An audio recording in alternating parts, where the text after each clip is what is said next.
प्रधानमंत्री नरेंद्र मोदी आज ओडिशा निर्वाचन प्रचार में कहते एथर बीजेपी ओडिशा सरकार गठन करिबो। सेतिक नुहे से ब्रह्मपुर सभार केउं दिन बीजेपी शपथ नेब ताहा मध्य घोषणा करछंती। से कहते जून 6 तारिख में बीजेपी मुख्यमंत्री प्रार्थी किए हेब ताहा घोषणा हेब।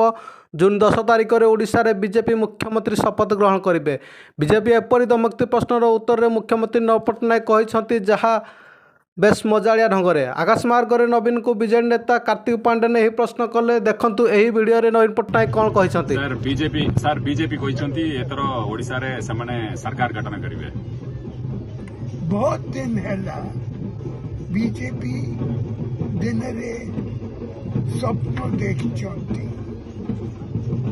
प्रधानमंत्री नरेंद्र मोदी आज ओडिशा निर्वाचन प्रचार में कहते एथर बीजेपी ओडिशा सरकार गठन करिबो। सेतिक नुहे से ब्रह्मपुर सभार केउं दिन बीजेपी शपथ नेब ताहा मध्य घोषणा करछंती। से कहते जून 6 तारिख में बीजेपी मुख्यमंत्री प्रार्थी किए हेब ताहा घोषणा हेब। जून 10 तारिख में ओडिशा रे बीजेपी मुख्यमंत्री शपथ ग्रहण करेंगे।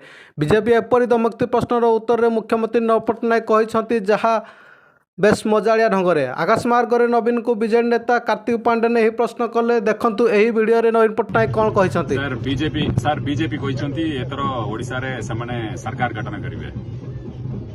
बहुत दिन हैला बीजेपी दिन रे स्वप्न देखिछंती।